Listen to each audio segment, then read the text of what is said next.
All right, y'all. Welcome, welcome, welcome this Sunday. Okay, let's get started, y'all. This week we are having to do some growing up, some more growing up, right? As we've got Pluto going direct in the sign of the collective, alongside Venus going into her sign of Libra. Now, with Mars in his sign of Scorpio, the personal understandings that we have of love, relationships, drive, passion, and strategy are heightened. And with everything going on, right, we really got to stop and ask ourselves as a collective, what is it that we really want? Do we know? And if we do, what are we willing to do to go after it? This is the weekly forecast for October 12th through 18th, what I'm calling Pluto going direct. Not only is it time to grow up, it's time to get right with ourselves and our dead. Let's get into it, y'all. So, welcome back to Yapping with the Stars, the show where I talk about life and spirit with the help of the planets, stars, and zodiacs, and a little bit of common sense thrown in there as well. Okay, I am your host and guide, Nicole Rouse, a storyteller who comes from a line of storytellers who weave and tell stories in many different ways.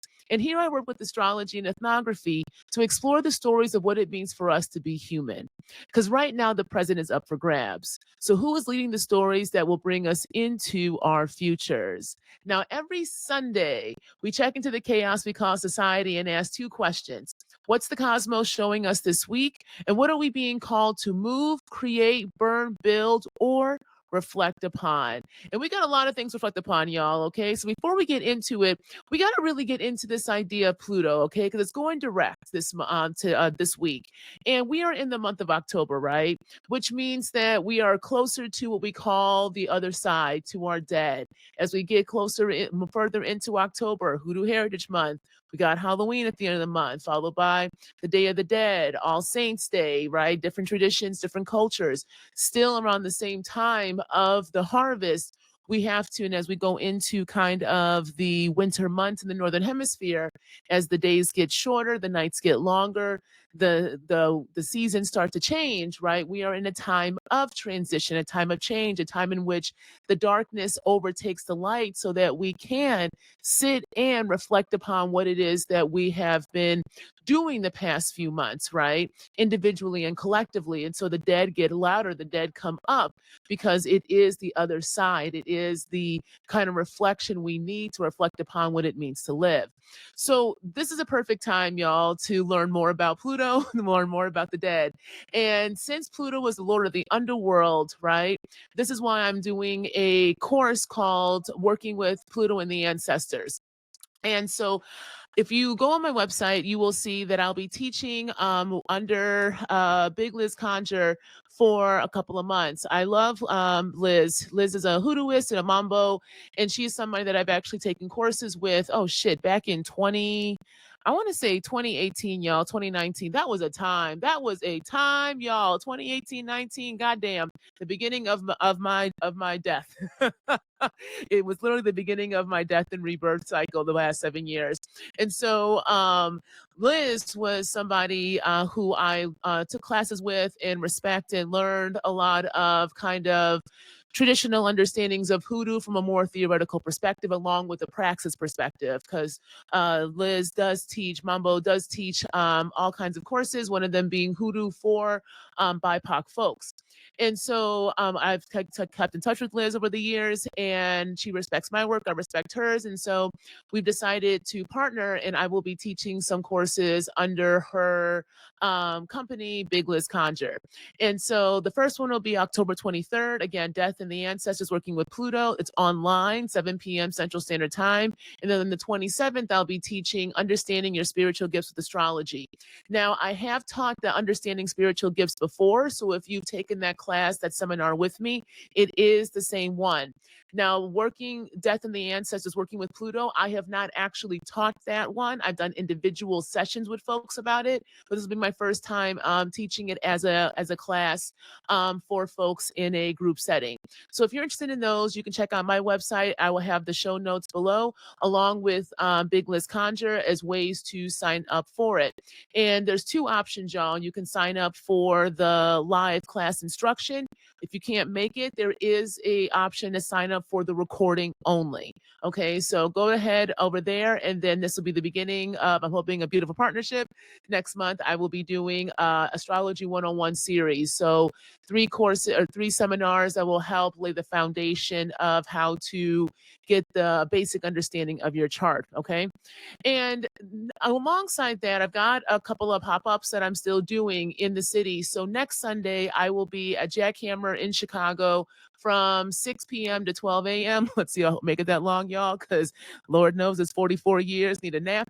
But I'm going to be doing a pop up, doing some mini astrology readings at Funk Stick. And Funk Stick is a queer party that Leo puts on, I want to say once a month, in which it is a party for all. It's meant to be a space for queer folks in particular of all articulations to come and dance, and money should not be an object. And Leo has been really good about this. So it's a sliding scale to come in. If you have no money and you still want to dance, they will still let you in. That's what I really appreciate about Funk Stick. So I'll be there doing mini astrology readings in the back. If you want to shake some ass and then see what the stars say, come on over and see me on Sunday, okay? And then next Tuesday, I am very excited. Y'all been talking about, I'm talking about this, and we'll continue to talk about it. The first of my Queering Chaos conversation starts, where we've been talking about queering spirit and spirituality. So I will be at Dorothy Downstairs, October 21st. It is the new moon in Libra. We're going to talk about that. Next week, what this new moon is going to bring us. But for me, a new moon is going to bring some conversation. So if you were in Chicago and want to come out, please come out October 21st. I will be talking with 4 Black and brown queer spiritualists from various traditions. Okay, Mala Bruja, Charlene, who's a Petabi, Reverend Kim Crutchers, who is a shaman and therapist, J.T. Perry, who is a hoodooist and writer, and then Tristan from Body with Tristan, who was a body worker. Okay. Or excuse me, tune in with Tristan, who's a body worker. Excuse me. So come on out for that. All right, y'all. And there's really a reason why I keep talking about these conversations for a reason. It's going to help lead into the point of this episode this week, is that we have got to take back our voice. We have got to take back our action. We have got to take back what it means to even be in collectives. Because a lot of times we don't know how to be in group with one another anymore. People talk about the lockdowns and how the lockdowns really broke something for us in this kind of social contract of how we engage and interact with one another. But I would argue that we were already seeing the cracks before the lockdowns. You know, I think our memories get short and our memories get tight collectively, and I think that is a strategy of the state. And when we're talking about memory, we're talking about the water, y'all. Water is what holds memory because water is ancient, water is primordial. And right now we got a number of planets in water signs that are asking us to remember. Do we remember? Can we remember a time? Do you remember the times right when we actually were human again? And if we can't remember, right, how do we conjure? How do we awaken? How do we bring up and bring forward, right, different ways of us collectively coming together? And so the water helps us do that. And right now, I think we have lost a lot of that memory because we are taught to make things shorten, to kind of confine our space and time so that we don't see and recognize patterns. Again, this is why that Ezra and Ta-Nehisi Coates debate irritated me, and I refused to engage with it because Ezra is literally saying that he don't go back 8-10 years. Well, then, baby, what are we talking about? That you have no foundation to even have a stake at the table, but because you occupy an identity that automatically assumes that just being a white and straight man, right, means that you're supposed to have an authority. Identity politics has always been embedded in the state, but it is embedded in the state for the majority, right? So the politicking of identity is what lays the foundation of the modern nation state. So what happens if we take that politicking back, if we reshape and remake it? Well, we have to remember, right? Remember is something else, something different. So when we're talking about this idea of the social contract and collectives coming together, there's a point to this, y'all. Stay with me. We lost that ability long before COVID, long before the lockdowns. The lockdowns just became an event that forced us to stop and have to reflect. And that reflection, when we quote unquote came out of it, just showed us how broken society already was. Do you see what I'm saying? And so when we talk about Pluto, the lord of the underworld, right? The most outer planet. And again, I know it's a dwarf planet. It's not technically a planet from the astronomy perspective, but it is a planet for modern astrology. When we look at Pluto being the most outer planet that has the most perspective, right? And it is in the sign of Aquarius, which is the sign of the collective that is ruled by Saturn when we're using traditional rulership.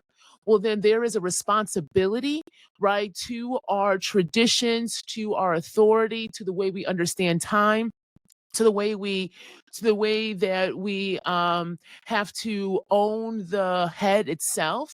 Pluto is saying we have to take a step back and realize that collectively that is our responsibility, but we have been told to give it up to another authority that has not lived up to its end of the bargain. So what are we going to do with it, right? What do we remember? Because when the lord of the underworld takes us, the collective, through that underworld, right, again, he is bringing not just the living, he is bringing the dead.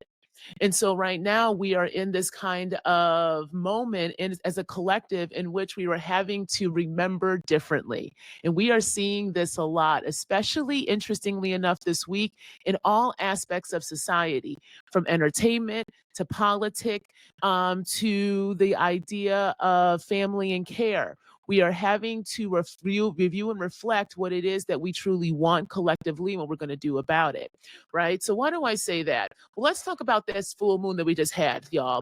We had that full moon in Aries last week. I don't know. Well, how was it for y'all? How was that full moon last week? Because let me tell you something. That bitch illuminated some things.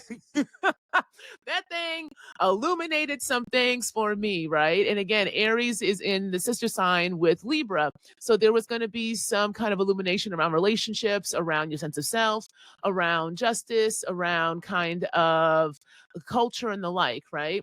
And depending upon the house axis will tell you where in your life it'll be. Well, for me, I ended up breaking it off with the lover. This, I swear to God, y'all, every goddamn full or new moon for this year, if I've been in a relationship with somebody, 2 months. It's like clockwork. 2 months where some shit gets eliminated, and it's like, okay, girl, what are you doing? And it's nothing against, and I'm not even trying to disparage the person that I was with. It's more about having to see a pattern and what does that pattern actually look like, right? And this is where the wounding comes in. This is where we are all having to face our wounding of the self and how that shows up, especially in our relationships. And it's not just romantic, right? This can be platonic, this can be business, this can be the contracts of our life, because Libra is the contract, right? It is the contractual obligations we have in relationships so that we can maintain some balance. But here's the thing, because contracts and exchange have been commodified through capitalism, many times when people are trying to be anti-capitalist, they end up actually reproducing capitalist understandings of exchange, because underlying all of that is extraction. But when we don't understand that relationships are meant to be an exchange, that contracts are there so that we are clear about what we are getting ourselves into, right? There is parameters around it that of course can shift and move, but the foundation has to be laid.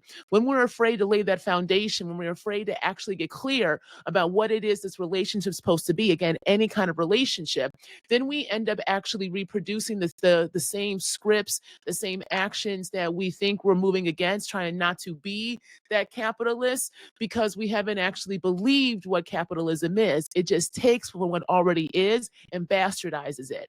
So it bastardized our understanding of exchange, our understanding of relationship, our understanding even of love, right? It really has bastardized all those things, so that we're always trying to ensure that there is a quote unquote kind of equality in what we are doing, but that equality is heavily rooted still in exploitation. So the clarity is needed. So these kind of this full moon, remember we've been on this this Aries Libra axis for the past 18 months before we moved over into Virgo and Pisces with the nodes. We were all having to get into the ways in which ourselves and our sense of self and how we believe ourselves has been a place of wounding, because Chiron has been transiting in Aries for the past few years now, since we're about 2019. Again, 2019, that bitch can, that year, can kicks my ass still.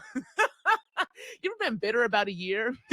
Even when you know it was needed and you learned a lot, it's still when you think about it, you're like, but you still want to box it out. That's how I feel about 2019. But that's when Chiron went into Aries, right? And so there is this kind of heightened awareness of where the sense of self, where our heads, where our bodies, where our understanding of who we are and how that has been constituted via the relationships we're in and how we have been taught our sense of self, our identity, right, has to be understood and has to interact in those relationships. We're really being confronted with this. And especially since Chiron's in the last stages of Aries, right? We're in this last decade of Aries and Chiron's retrograde. There is a way that there is an illumination last week with this full moon in Aries, not only of our sense of self and our relationships, but also the woundings that came about that, right? And so when I when I was with a former lover and we were talking, there was some things in which I had to realize I have to be okay saying I don't like something and not feel as if I'm beholden to what they want in the relationship at my expense. And that's something that I was groomed into. And I thought that that was a mother wound, right? So I'm like, okay, well, we're getting to these mother wounds and all this other shit. But then I had a good friend say, baby, that's a father wound. You don't talk about your daddy enough. And that really, I think you're replaying the father wound. And I looked at him, and then my other friend said the same thing. And then I looked at her and I said, y'all get on my goddamn nerves. Y'all get on my goddamn nerves, but it's true, right? And then I thought some more about that and thinking about how does this show up in the astrology? Well, it's Aries. Aries is exalted, is where the sun is exalted. And the sun represents the father, the moon represents the mother, right? And so when there is a full moon, it's the moon opposite the sun. And so there is a way when we think about full moons, especially in the axis of relationships, the self and our relationships, then how have the mother and father archetype constituted and shaped the ways in which we understand ourselves in our relationships? This is for all of us to kind of examine. And when I ask these questions, it's not to place blame, because you can easily place blame and say, fuck my parents, fuck so and so, they got me all fucked up. Yes, but at the same time, how is that helping you heal? You know what I mean? Like, we have to think about transmutation and alchemization of energy, not just the stagnation of it, because it's more than just diagnosing the problem. Like I said last week when I thought I was Dr. Umar, right? It's more than diagnosing the problem. It's actually understanding the foundations that help us replicate these problems, and can we shift our actions to something different, because Aries is also action. So I want you to think about last week, what was illuminated for you during that full moon, okay? And how was that a kind of revelation or illumination of a part of your sense of self that needs a kind of transmutation and alchemization? You know what I'm saying, y'all? And so for me, that the last week was really an illumination of having to get clear about what I want, but when it not just with the relationship, but with my sense of self and how that shows up in this kind of 12th and 6th house axis. It's a Scorpio rising, in the things, the fears, and the kind of subconscious patterns that the 12th house brings, right? How can I bring that and transmute that through creativity into the 6th house, into what I do for work? Because the 6th house is work and labor and health and all of that. And something that I've noticed is when I'm not in healthy relationship with anybody, it doesn't matter what kind it is, my body physically gets sick. And I had gotten sick um, in working in that relationship. And so there is, again, I talk about the body's technology. Can we trust and believe our bodies and realize this is not a linear process, right? That if you know something and then you automatically do it, that it's just going to go. No, it's like, how do we understand the patterns and how they reproduce themselves in the different fonts of them, right? And when we recognize it, making the conscious choice, choice again, making the choice to then do something different. That's when the fear comes in, y'all, because, and this is something that I said on threads, actually, this is where the emotions really do matter. And you have to figure out what they're saying to you. So then I had to think about, okay, why have I gotten into certain lovers relation? And I really do appreciate all the lovers I've had, even if it hasn't necessarily worked out, y'all. I want to do say that I have, because for me, having a lover, I'm grown. I'm grown. Like, there are certain things that I want out of romantic partnerships. And so for me, lovers makes the most sense right now in my life as I'm trying to build and remake things. There is a way that if I'm with a lover, then I'm hoping that the relationship shows us more about ourselves, that we can explore intimacy in different ways, right? That we can allow ourselves for that time period that we're together, right? To literally incubate, to be a source of healing. Because there's no purpose of me sharing my body with you if we're not going to both enjoy it.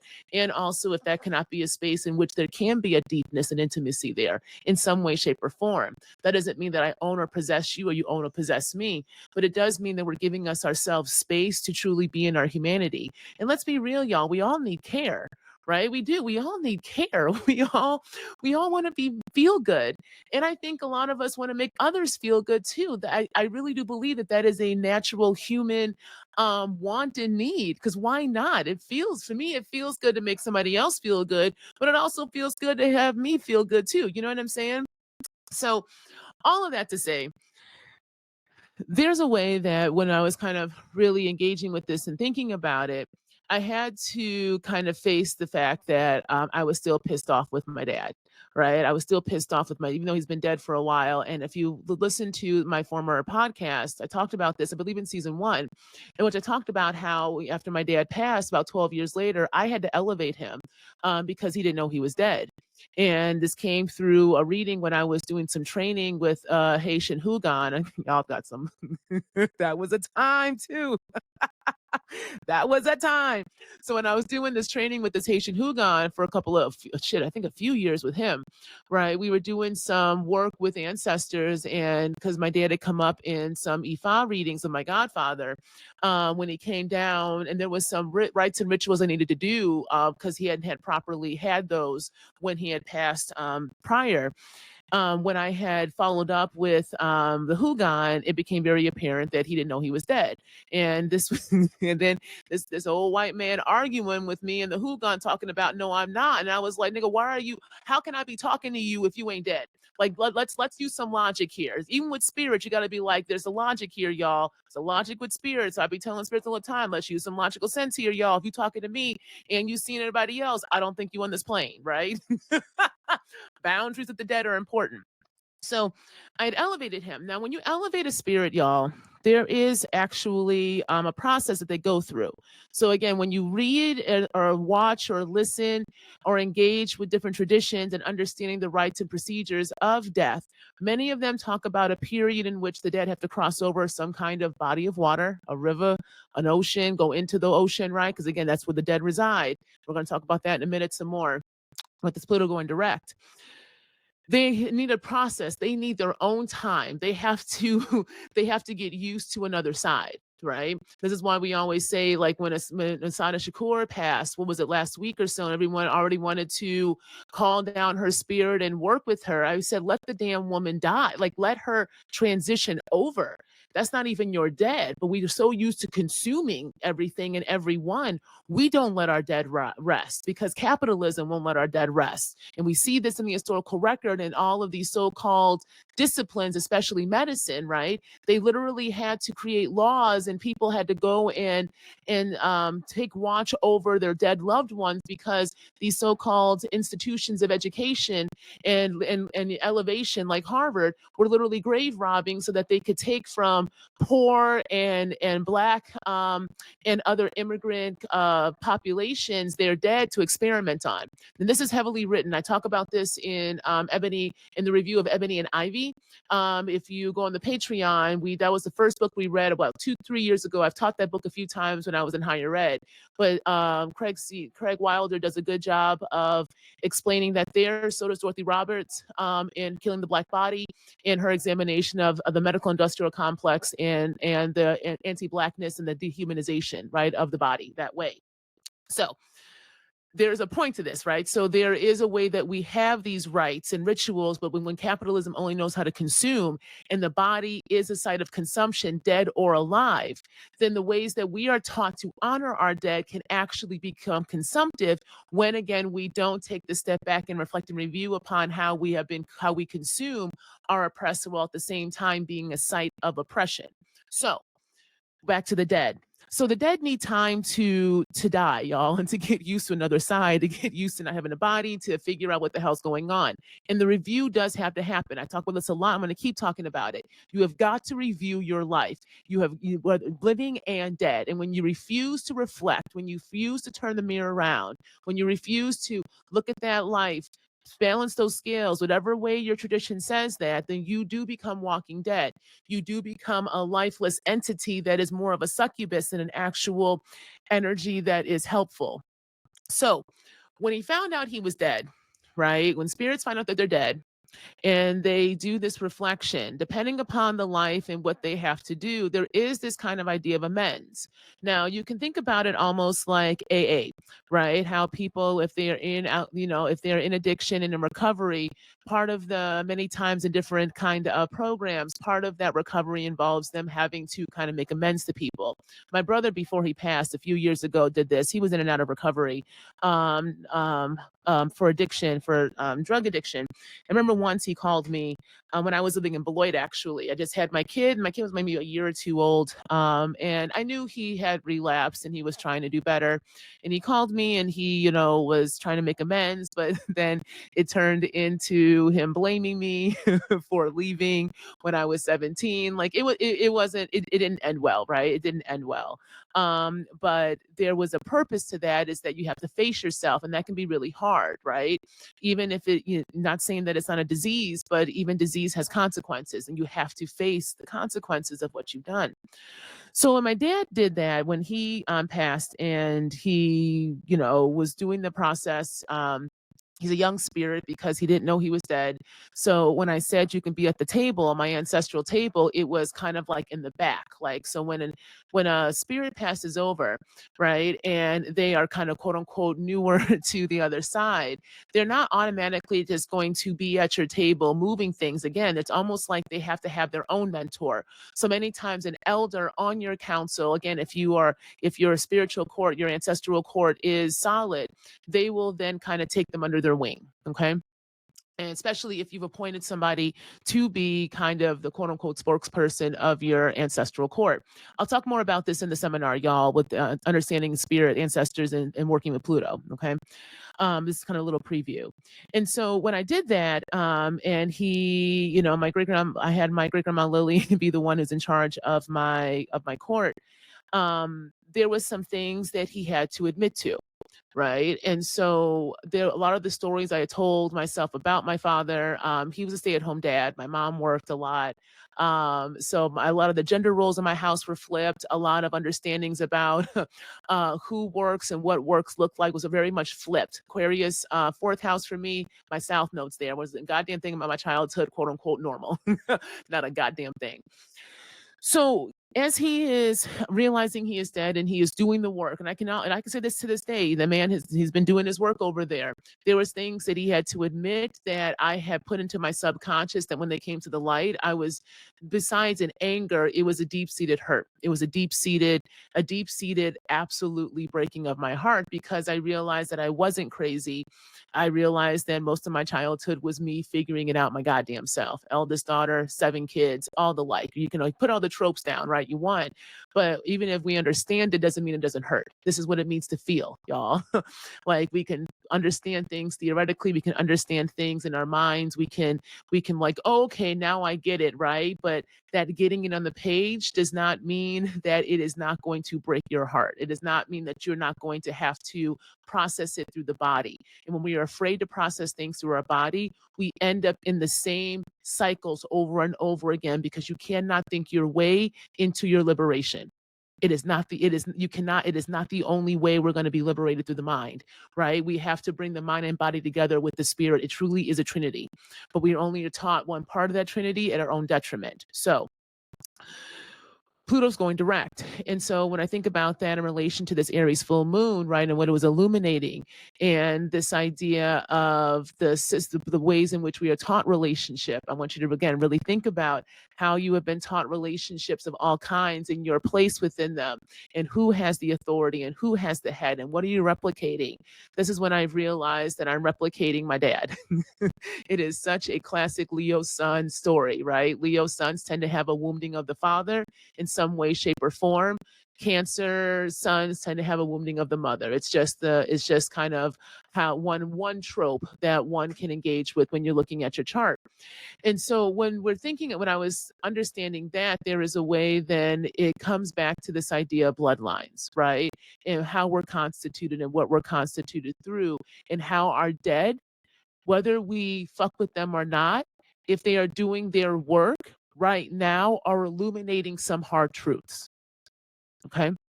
I want you to really sit with that, y'all, especially this week as Pluto goes direct. Pluto will go direct on the 13th, okay? And in his directness, its directness, right? Pluto is the higher octave of Mars. Mars rules Aries and Scorpio, and Mars is now currently in Scorpio. The deep waters, and again, the waters where the dead reside. And Pluto in Aquarius Aquarius being the water bearer, the one that takes the water and pours it out, right? Memories poured out into the collective so that we can remember something different, something new to collectivize around. If not, then those collectives can go right back into aligning with authoritarian rule, right? Pluto going direct is saying, what have we learned? What have we had to face? What have we had to review these past few months? And how is that informing us collectively of our responsibility, right? To pour out something different, to pour out something new, to go into different waters, different primordial waters, and resurrect new stories, new understandings, new bloodlines. Okay. And we're seeing this collectively in kind of social discourse right now.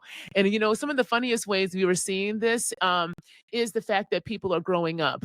People are growing up, and now it's like almost like the blinders have come off. Like Neptune really is, and Aries is kind of slowly really showing us what it will do over the next 14 years when it goes direct and stays in Aries. It's taken off all the blinders. And one of the big ways it's going through is this Taylor Swift album, y'all.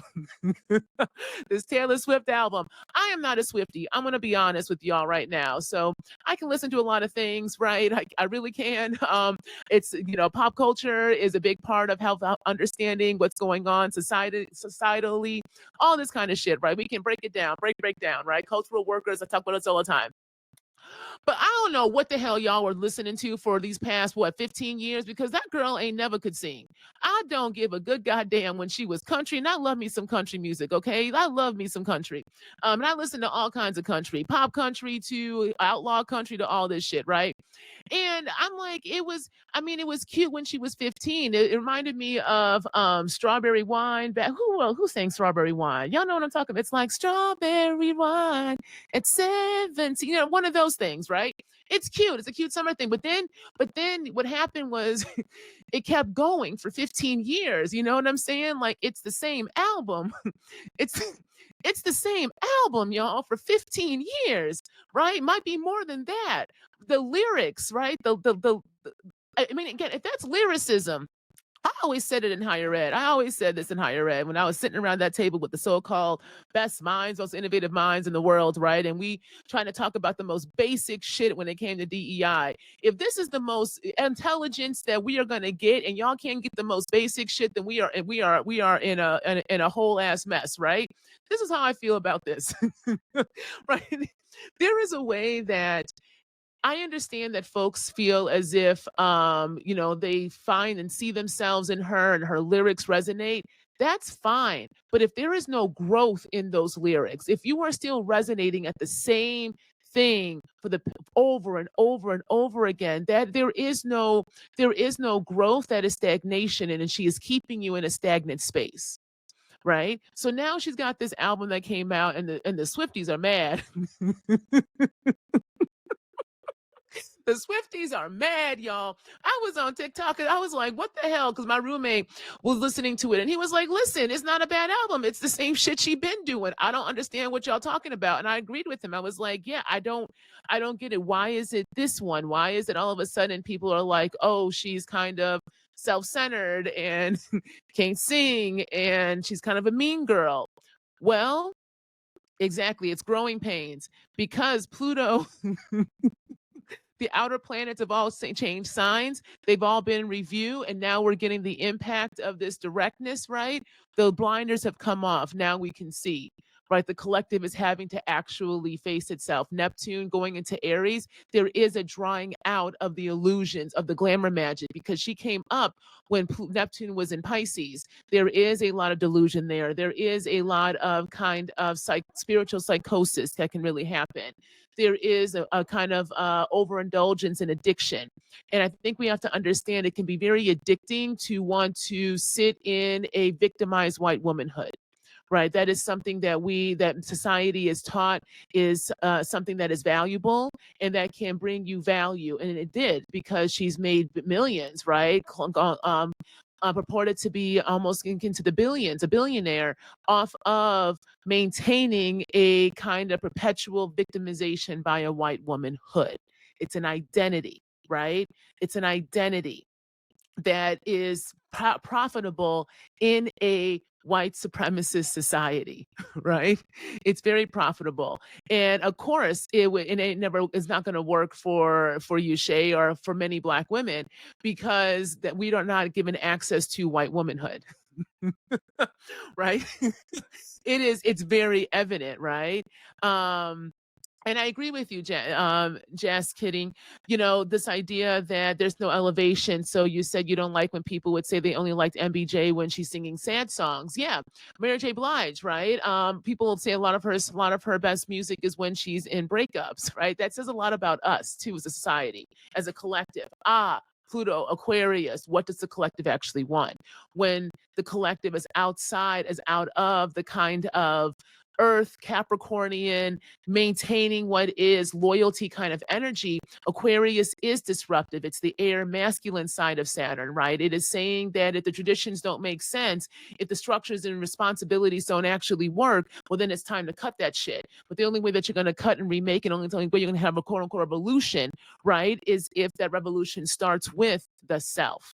And why do I say that again? Because Aquarius's sister sign is Leo. It is the self. It is the heart. It is you, right?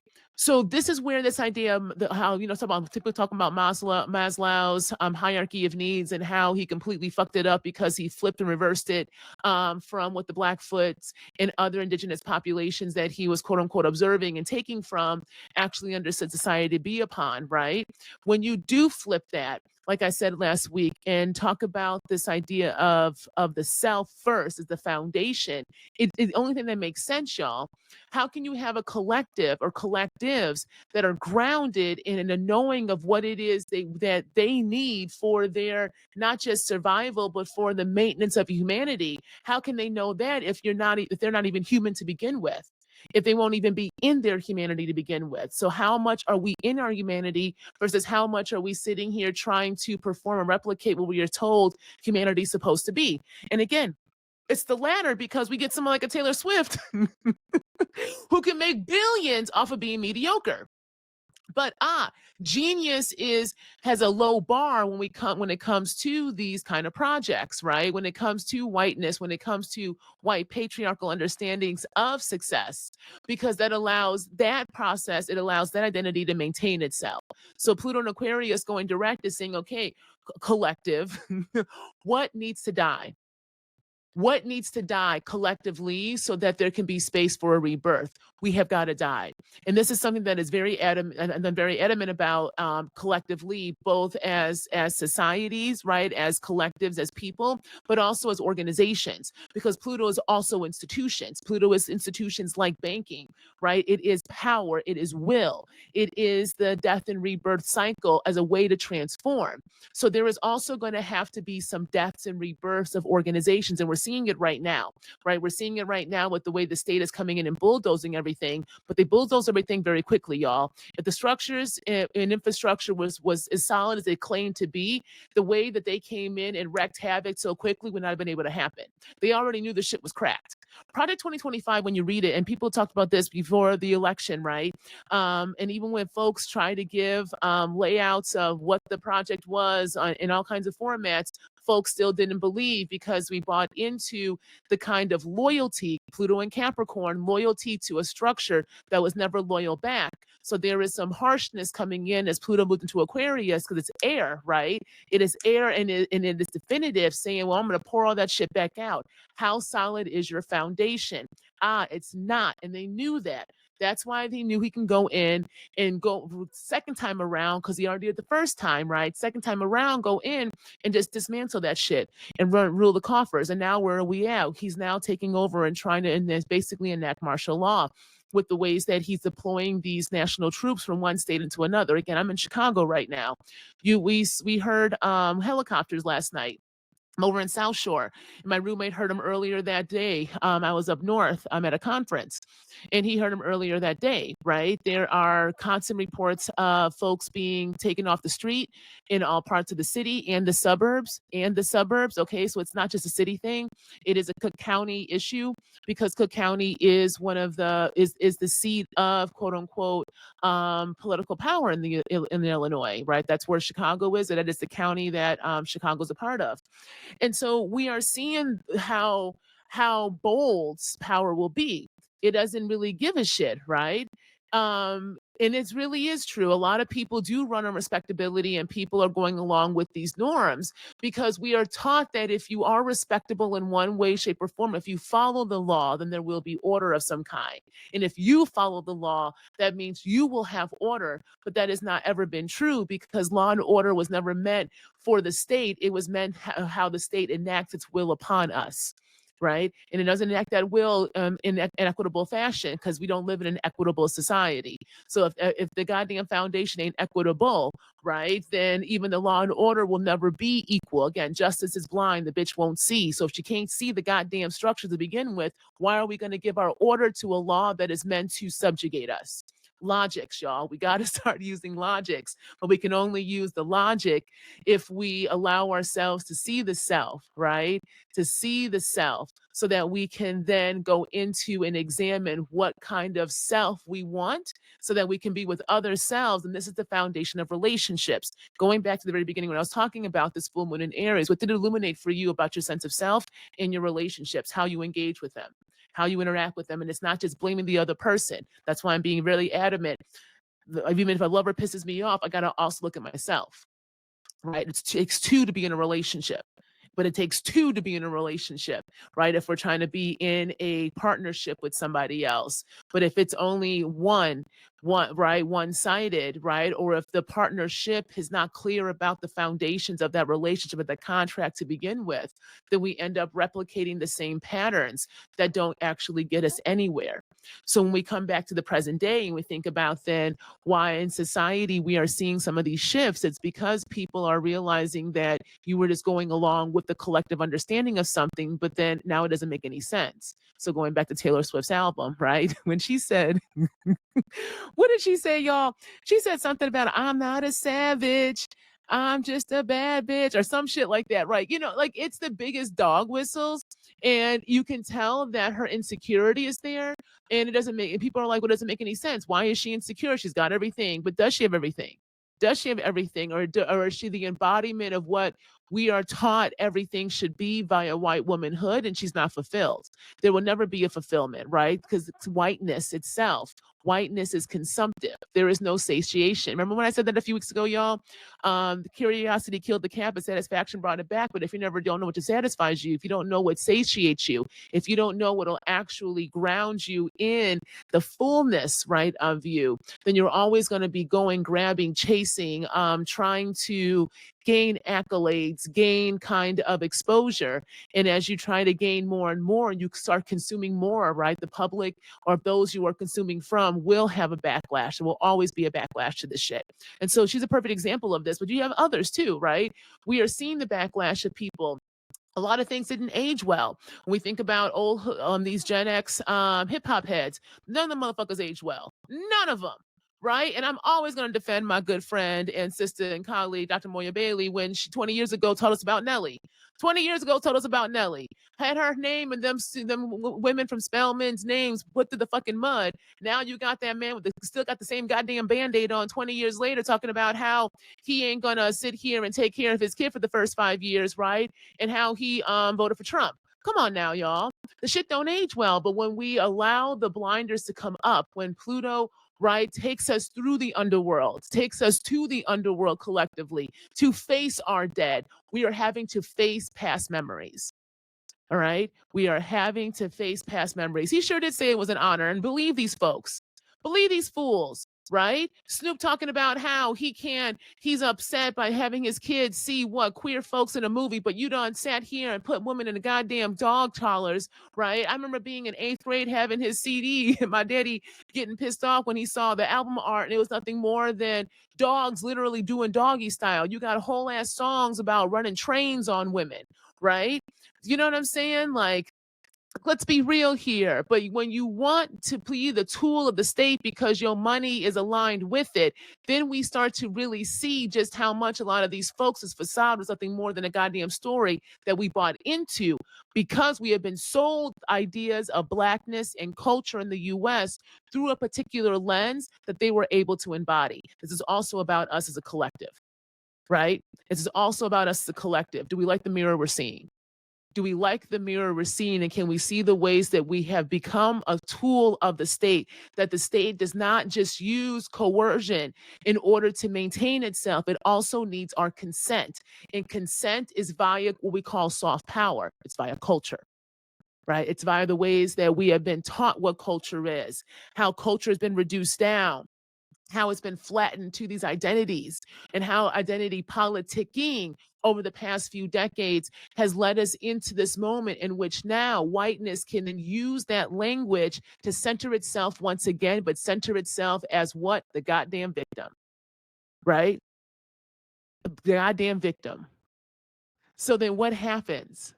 What happens? And it's interesting you talk about Belle and Beyonce. I got interesting. I have some complicated opinions about Belle's work and Belle.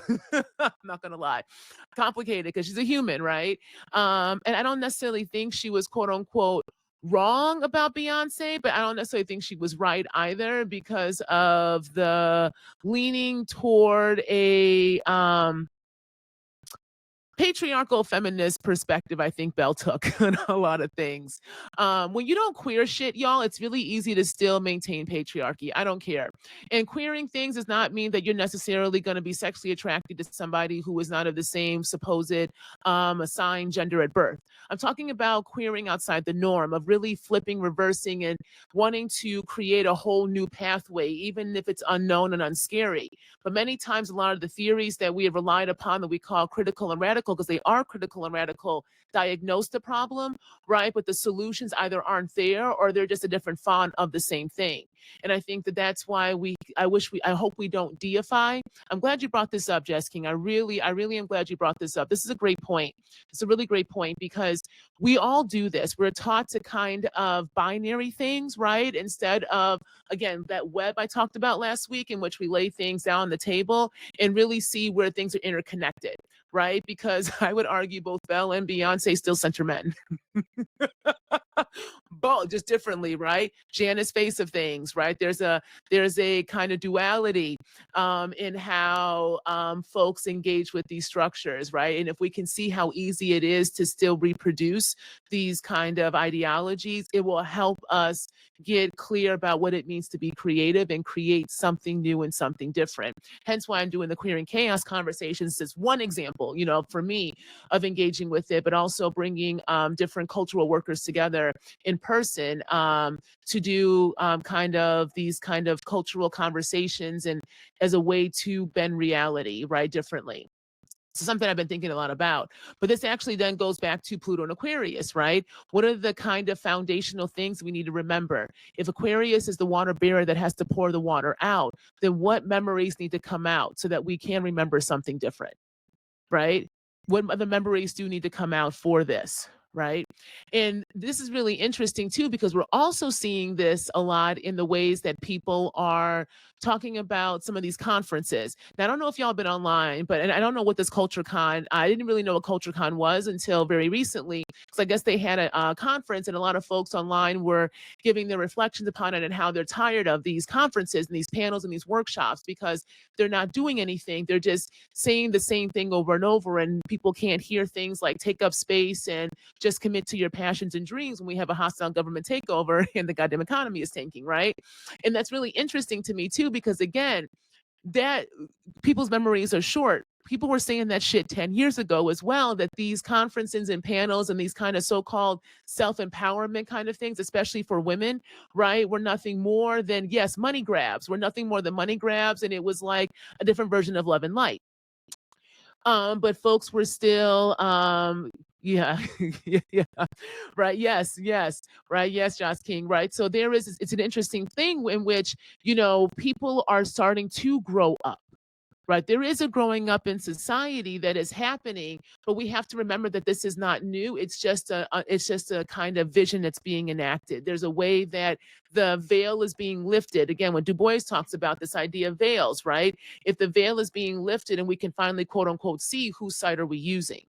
And so this is going to be really interesting this week as well, because alongside Saturn, Jesus Christ, Pluto going direct, we also have Venus making her way into her sign of Libra, coming out of Virgo, where she doesn't tend to necessarily be as strong, but she does get very analytical and very precise about what it is that she needs and wants within relationship, right? In all kinds, especially when it comes to contracts and justice and the like, right? As that precision has been there, and as at the very last degrees of Venus having to oppose Saturn. So right now, Venus is in the last degrees of opposing Saturn over in Pisces. This literally is an energy of having to mature in our understandings of the kind of health we want in our relationships, right? The kind of structures that we have around our relationships, and ensuring that we are not going into delusions, right? But that the spiritual foundations are also there. And that's something that I've had to really grapple with as well, y'all. In my relationships, it doesn't matter what kind they are, spirit is always there. And there is a way that if spiritually we don't align, if ancestrally I know that your ancestors are kind of more takers versus reciprocators, right? Then that also has to be part of my equation of what it means to be in relationships with folks. And I think a lot of us are going to have to also bring that in, right? Not in my spirit's better than yours, but do our spirits actually align, right? Does my spirit align with you along with my body? And so Venus is been in Libra, been in Virgo opposing Saturn. And now Venus is going to, the same day that Pluto goes direct, will make its way into Libra. Again, this is one of the signs that Venus rules alongside Taurus. So when it does that, anything that goes into Libra, what did I say before? It will directly oppose Neptune, because Neptune's right now at 0 degrees in Aries. So this is the deep waters coming to the light. Venus is in the sign of a balance. Where are the new stories that have to be constructed? What are the foundations that have to be laid around how you understand your relationships? And how does that impact your understandings of justice? And also your understandings of money, commodity, exchange, right? Once we have better balance, because we have a different memory that we are drawing from, different understandings and historical past of where we are coming from, when it comes to how we engage, that will then affect how we understand economies, y'all. So when we talk about this idea of personal and political, and what do we do to shift and transmute these structures that are nothing more than extractive and trying to take us into a technocratic, feudalistic future, right? This is why I talk about remaking the family, right? We have to remake the family and the structures and relationships that we based upon, and how we have constituted that through the stories around exchange. Because if we understand exchange differently as a way for us to understand what balance and justice is, then that allows us to shift the economies. That is real. That's part of social unrest. You wanna blow some shit up in Pluto and Aquarius? Well, then that is also in a conversation with Venus. Pluto and Aquarius is going to be trining Venus when she goes right into Libra. So that is saying, well, then there has to be a death and rebirth of our understandings of that, and Pluto is supporting it.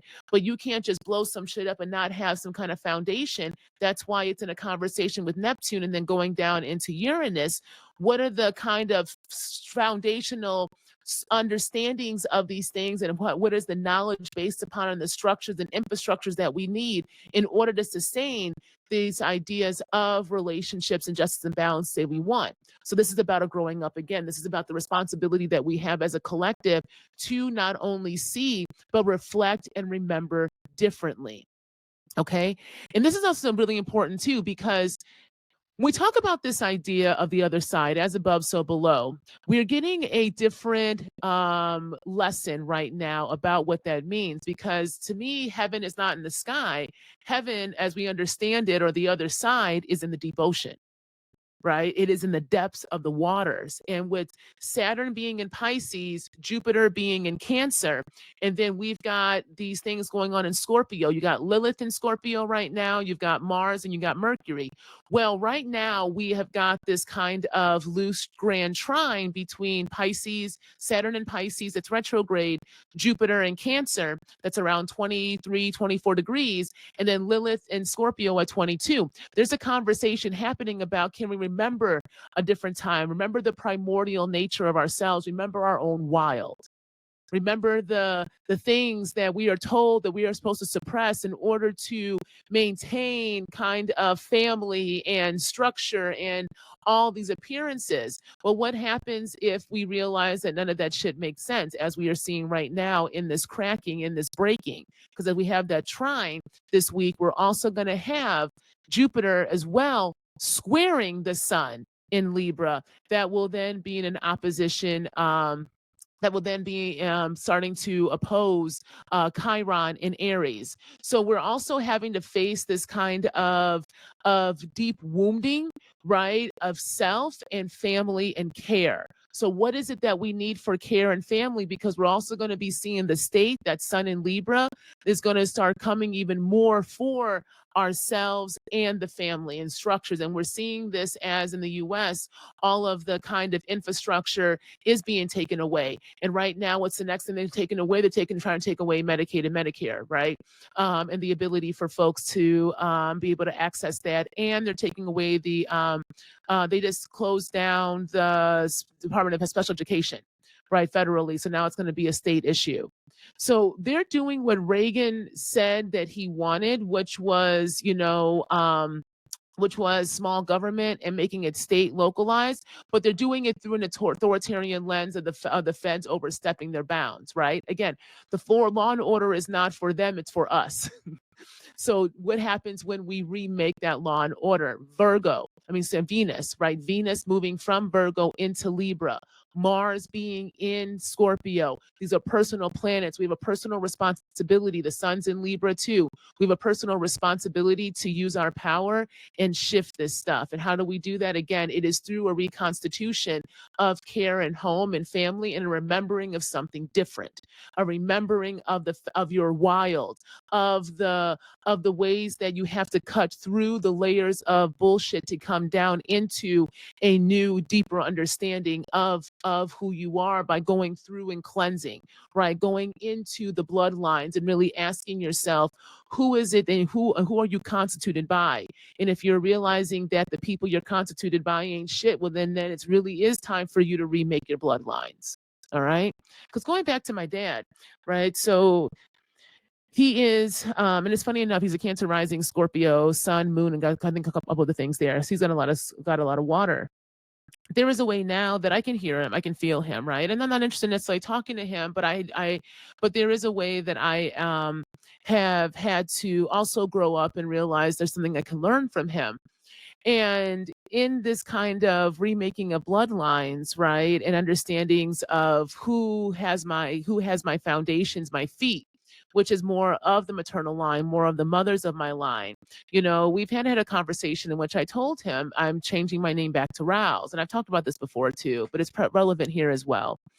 And I could feel his hurt. I could feel his sadness with it, but also his understanding. And we did talk, and he said, I get it, Nikki, right? I do get it. And that's also part of the work. Just because you go to a spirit doesn't mean you're not going to feel either. Spirits feel the most. um it's nothing but emotion, because again, the gods, the primordials that many people have worshiped, devoted themselves to, prayed to, whatever, are very emotional beings. And in the Patreon, we talk about this a lot as we're reading N.K. Jemison's work and kind of going through this idea, what does it mean to become human again? This idea of gods, monsters, and humans, right? The gods, when you go back into spirit form, you go back into the essence of self, which is emotions. right? Which is the emotion. So spirits do feel, y'all. That's why it is important to be able to work with your own emotions and work through and with them so that you can work with spirits because they're going to be emotional as well. And so when we were talking and I told him, I said, this makes the most sense because the Truesdale line is not necessarily supported. It is taken more than it is given. And this is also why I can't have white folks on my ancestral altar or I'm saying my ancestral court. That was something that he also understood, right? So there is a growth there, but from both of us, there is a growing that we both have to do, a growing up and a growing in and a remembering of something different. And so in these kind of remaking of bloodlines, I have had to be very clear that I am queer. I am in the family, but I am coming out and I'm maintaining that. And the family was not one that could necessarily support me in this iteration. So it is time for me to remake my bloodline. And that's something that I had to talk to with my own kin, right? Ancestrally. And while it's not necessarily liked, it is something that is understood. And so he is there, but he is not at the table with me. He will be most likely for my child, though. So it doesn't mean that sometimes just because his ancestor is not with you, because y'all don't get along, or there is something that it just does not make sense, does not mean that that ancestor, if they've done their work, cannot be for somebody else in your line as well, right? So there's a both and here is what I'm saying. There's a both and here. It's not a straight line. It can be confusing, yes, but it is to show that there is still choice here, as above, so below. If the dead reside in the deep ocean, the water, but the water is not stagnant, the water is always in flow, right? Which means that the dead have to always be in flow, and then hence why the water teaches us flow. Then we have to allow ourselves to be able to flow into new realities, and part of that new reality making is reconstituting new lines, right? New memories, new understandings of where our origins come from. And this is this grand trine to me, Saturn, Jupiter, and Lilith in the water, right? Can we go back and remember something different? Can we move that origin story to another location? Because stories originate in different locations, y'all. It's not just one. We are taught that a story has only one beginning. No, it doesn't. A story has various perspectives. So, which perspective are you centering? And so when we think about that in relation to the energies this week, coming off of that full moon, right? Coming off of that full moon in Aries that was illuminating through the dark our understandings of self and relationship. And we're going into a new moon in Libra next month, right? Or next week, excuse me, next week, that is asking us to plant new seeds in our understandings of relationships and justice, right? And our understandings of economies and care. And Mars, the other planet of drive, is in the sign that it likes to be in, of Scorpio, the butcher that can cut through shit, that has the energy, that has the stamina. This is stamina, y'all. This is energy. This is stamina. If we are being given stamina right now so that we can plant a new seed, what are you planting? What are you planting and why? Well, where are you starting the origin story from? Right? Where are you starting the origin story from? And Sam, that's a good question. When your father has passed, but it's a tumultuous relationship. He can be an ancestor. He may not be your ancestor necessarily on your court, but there is a way though that we do have to, and again, I'll talk about this more in the seminar. It's a good question, or it's a good statement, Sam. There's a way that we have to remember we still have a responsibility though to the dead, so that when they do pass over, they don't become a problem for us as we were alive, right? So again, this is strategy. Sometimes I need to help your ass out so that you don't become a bigger problem for me in the future, because spirits can wreak havoc, right? If they cross over and now you didn't have power in the living, but now you feel a little bit of power as you're dead, because now you understand that you can move some stuff, right? You can move some shit, but you ain't done the actual work of facing yourself. So you are in this liminal space of Walking Dead. They cause the most havoc. This is why I say make sure you vet your readers and understand the level of knowledge and knowing of your readers, because many times a lot of these readers are talking to that Walking Dead. And now, no offense, if you ain't elevated, if you don't have your own bearings, if you weren't really that smart in the living, why the fuck do I want to know what the hell you talking about when you dead, right? You gonna just give me some fucked up advice then, like you did when you were alive, right? There's we all gotta grow, y'all. The dead gotta grow up just as much as the living do. And again, this is another thing that we're gonna really start to engage with as Pluto goes direct, is that we're gonna have to take we're going to see a different engagement of spirit and spirituality. This is also because, again, Pisces is a north node. The north node's in Pisces right now, south node's in Virgo. There is also this reconstitution of our understanding of spirit and spirituality, right? So there is a rise of new kind of spiritual leaders, but I do believe it's going to be a bit different. You're going to get some more of the same folks who are going to try to ride that wave that happened about 10, 15 years ago when we were all in that Piscean, Neptunian kind of glamour. But now, as it dries out, there is going to be a way in which you're going to have to use your discernment to really understand who and where and what you're learning from. Okay. And I think this is why I talk about the rise of the mothers and mother ring and the rise of the primordials. This is, again, the Saturn, Jupiter, Lilith conversation. This is a resurrecting of the old mothers. This is a resurrecting of the what we call the matriarch line, but the matriarch is not the opposite of patriarch, y'all. Get out of that binary. It's a whole different way of being. It's a whole different understanding and organizing. But even matriarchal societies have to be put into the present day, right? So there is a reconstitution that has to happen. So we have to grow up, but so do our dead, right? So do our dead. Our dead have to grow up as well. And this is something that is maybe a little controversial to talk about, but there is a way too that if you yourself are moving away from a kind of Abrahamic tradition or religion, or moving away from a more patriarchal understanding of your relationship to spirit, but your ancestors are ones that bought into patriarchy, bought into the Abrahamic traditions, right? Are the ones who want you to maintain that tradition, but it is antithesis to your essence and being now, because it does not allow you to not only own your own head, but navigate in the mundane. Well, then, baby, those are not ancestors that are necessarily healthy for you, because you still got to make the choice. You still got to be the one living. That's another part of this, the growing up, right? The growing up that we're being asked to do. Venus opposing Neptune, right? Venus is a personal planet. Neptune is a generational one. Neptune is going to be a more primordial energy. It's going to be more of a kind of old, you can think of it as more of an ancestral energy, with the Venus being the personal.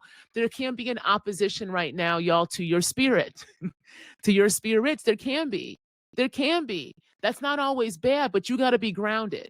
This is why we talk about owning your head first, working with your spirit, your Ori, your higher self first, because that has got to lead. That has got to help you in the discernment to know and navigate these spiritual kind of landscapes, right? This is why I say the body is the first technology. It has to be turned on. Chiron in Aries, opposing the sun in Libra, squaring Jupiter. Where has there been a wounding of the self? Via our relationship to the father, to the patriarch, the son, right?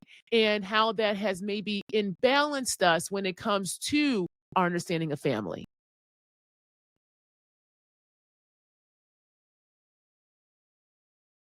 So I hope you enjoyed this episode. As always, I will be back next week at Sunday, 7 p.m. If you are on the Patreon, the live recording will be available at the groundscape level and higher.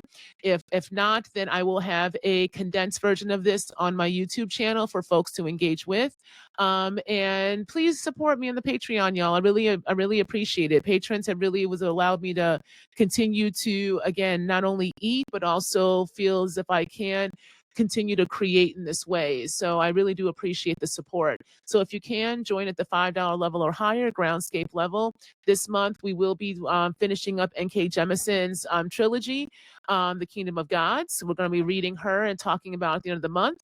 And before we get to her, we're going to be listening to Cleo Soul's Mother album as a way for us to engage with these kind of woundings, right? Of mothering, but also of care, of nurturing, and what does it mean for us to kind of reimagine new ways of being in relationship with ourselves and one another. So we're going to again work with culture and cultural conjure to do that. So join me on the Patreon for that. And if not, if you're not, you can't do monthly, but you do want to support, I do have a tip jar, y'all. So if you want to show some love, give some offerings, especially as we are going into this latter half of the year, I'd really appreciate that. So I'll have information down below in the show notes of my tip jar. And come out to some of my in-person events I have this month, and I'll have some going forward as well. Okay. All right. Next week, we're going to get into that new moon.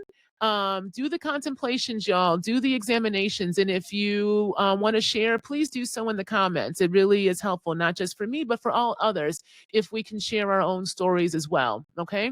And finally, I am still running my special. If you want a one-on-one reading with me, you can use the code FALL till the end of the month to get 35% off any of my 1 hour readings. Okay. As always, y'all, keep dreaming, keep exploring, because it's through the dreamscape so we can bring the realities we say we want to bring into the present. Till next time.